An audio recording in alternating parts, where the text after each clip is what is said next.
Hey guys, Recycled Racing here. Today we'll be working on Project Dirtbag again. We're going to be tackling the fuel system for the second time.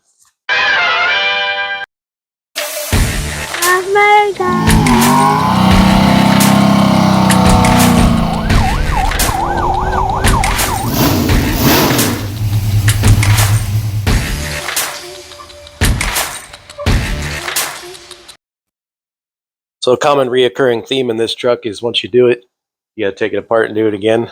I don't know what it is about this truck, but it just does it that way. It's not me. I thought it was me, but it's not. I've done a lot of these, different fuel rail things with LS swaps and going from regular intakes to TBSS intakes and rails switching back and forth and everything. The most problems I've ever had has been the O-rings up here or the O-rings and the injectors that I'd have to swap out. It's the only sealing issues I've ever had with these. I did have one on the Chevelle that had some wonkiness going on with that tube that goes in there, which this design doesn't have that tube in there. But anyways, I had to swap that out for a different one. And so anyways, these are the older style fuel rails. I think these are 99 to 03 for the return style. And I'm not sure what year the little plastic guys go up to in the non-return flavor. They did switch to the metal metal kind eventually. Anyways, problem I've been having, and I've seen a couple guys online with this, is right around where these two pieces get crimped together. There's I don't know, I think this is part of that inner cap. And they crimp this outer cap over that. Anyways, right there where those two come together, it leaks. Just a little drip at first, but then it's kind of starts getting more and more, I guess, as the hole gets wallered out or tolerances get whatever they do. As you can see, I've got quite a few different options here. I've put a set in, gave it the pressure test, turn the key on, let the pressure go on there, and it'll start kind of weeping out. Not a big deal. I'm not where I'm driving this thing yet, so I've been watching it, but wouldn't you know it if, one set starts leaking and I put another set on and another set starts leaking. And I don't know if the guy that gave me all these parts knew that because there was like 85 fuel rails in here. But, that's where we're at. So I did find a set of returnless rails. Hopefully, if I go to the single line thing coming out the back, if I go to the returnless style, I can take care of all the pressure down below using the Corvette fuel regulator deal, and maybe I can have a better chance of keeping these from not leaking. These leak, then I'm going to the metal design where it's all sealed because, it's better anyways, but that's going to require the returnless setup anyway. So I got to change my fuel rails, my fuel lines. As I got it right now, there are, you can see them right here. I got two of the little Dorman plastic push to connect deals and some 10-foot rolls of tube. I'm into this fuel system like $50, and that goes down and feeds to the factory S10 filter. The factory S10 filter just does filter things, comes up to the rail. The fuel pressure regulator on the rail is what's regulating the fuel. We're going to convert that. I'm going to come off of the factory S10 hard line, which is a return line, and I'm going to, plumb that into the Corvette filter, and then I'm going to take that line off of the S10 filter and go right into the Corvette filter on the other side. So I'm going to have little tiny GM quick connects on either side just to get that in and out of there. Probably drill a hole in rib nut, mount that Corvette filter there. And locally, the only male-to-male I could find, was a little Dorman fuel repair guy.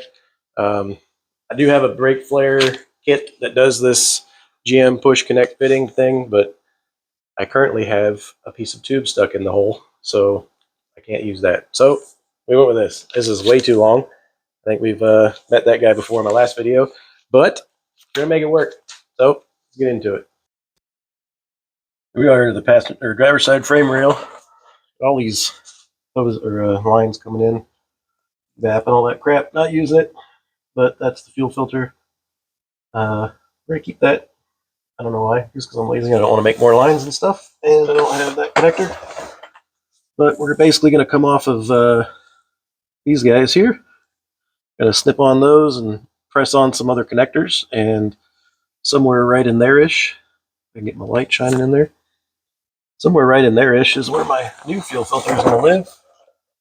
Probably right there. and then I'll have that metal line coming up here somewhere, and then it'll shoot up with a short little line to feed back fuel rails. Let's make that. All right, I'm going to show you how I make these. There's a number of different ways to do it, and there's a $200 kit you can buy, but I'm cheap. I'm going to take me some little clamp for brake line fitting, 3/8 size hose. So I'm going to use a 3/8 hole. I'm going to space this out just enough that I can get all the ribs on there. So that's my depth. And I'm going to tighten this thing.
So same thing with this one. Got it all set up. This is a 5/16 line. Just a little heat. Ow. Your finger will tell you when it's done. It's hot. Just wanting to jump up a little bit, so I'm just going to keep my finger giving it some downward pressure there. Oh. Precision. Probably could come up with a better way for this, but I'm lazy and I don't want to.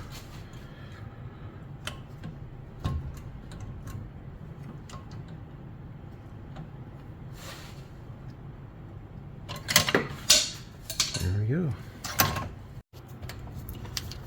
See, we got this little guy mounted here. Just a rib nut holds that in place. A little bend on the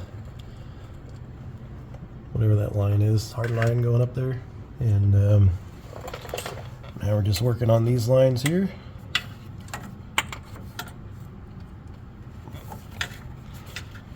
Click.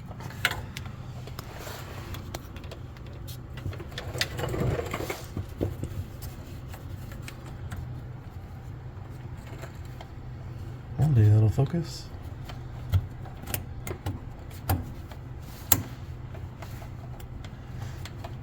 I might need two hands.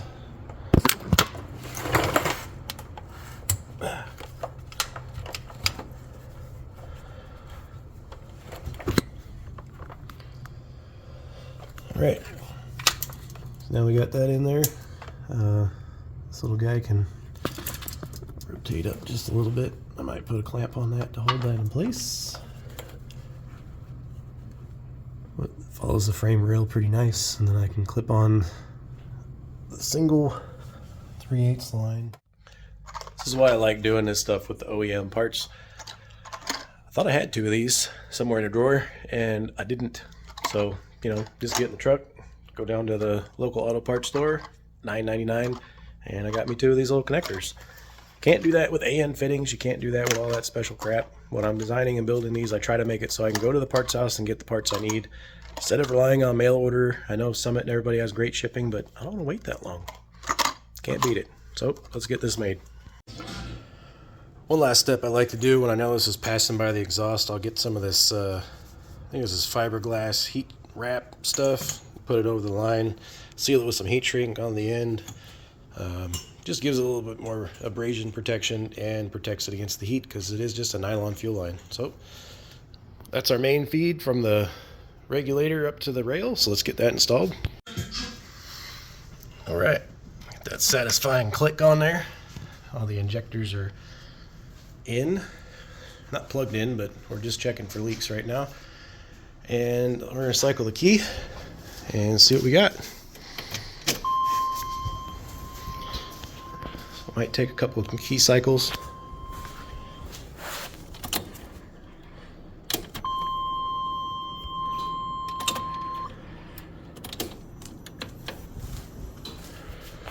Make sure we got pressure up here at the rail.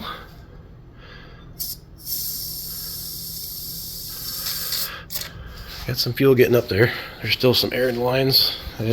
Both filters were empty, so probably gonna take a second to fill that up.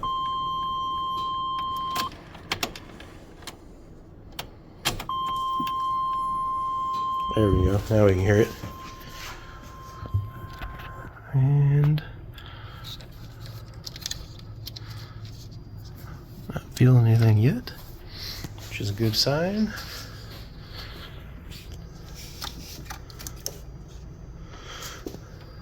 Oh, got a little fluid here. Oh, that was me. Ha.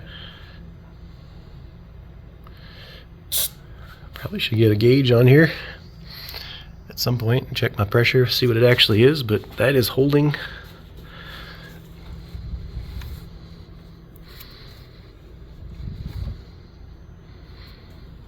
Nothing on the back of those. Cool. I think that might actually hold. One more cycle, make sure I got. You can hear the pressure. I don't know if you guys can hear it, but I can hear it filling up, doing things. The real test will be when I get it running, but we're not doing that today. Today we're just checking the concept, and you know, that works.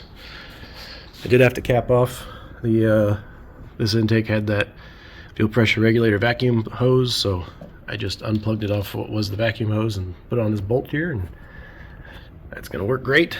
Take care of that vacuum hose. And yeah, so I think that fixed it. If nothing else, we got a decent fuel rail on there that's gonna hold the pressures, and upgraded to the Corvette fuel regulator, filter and regulator combo. Should be a little more efficient than the rail mounted ones. I don't know, but that's what we're doing. In case we need to make the upgrade later to the metal fuel rails, we're already got the fuel system set up for it. So hopefully you guys learned something or got another way to do the things of making these nylon fuel lines. Like I said, I'm like 50 bucks into this fuel system. It's crazy how inexpensive it is. Some guys will buy rails and all the things, and they're into their fuel system for $1,000. And when you're doing these LS swaps and you're trying to keep it on a budget, buying eBay parts and stuff, you don't want to, you know, go crazy where every AN fitting is 20 bucks. So thanks for watching. Don't forget to like and subscribe, and we'll see you on the next one. Action. It's fire. I just wake up and piss excellence, and I want to go fast. You're not first, you're last. I was high when I said that.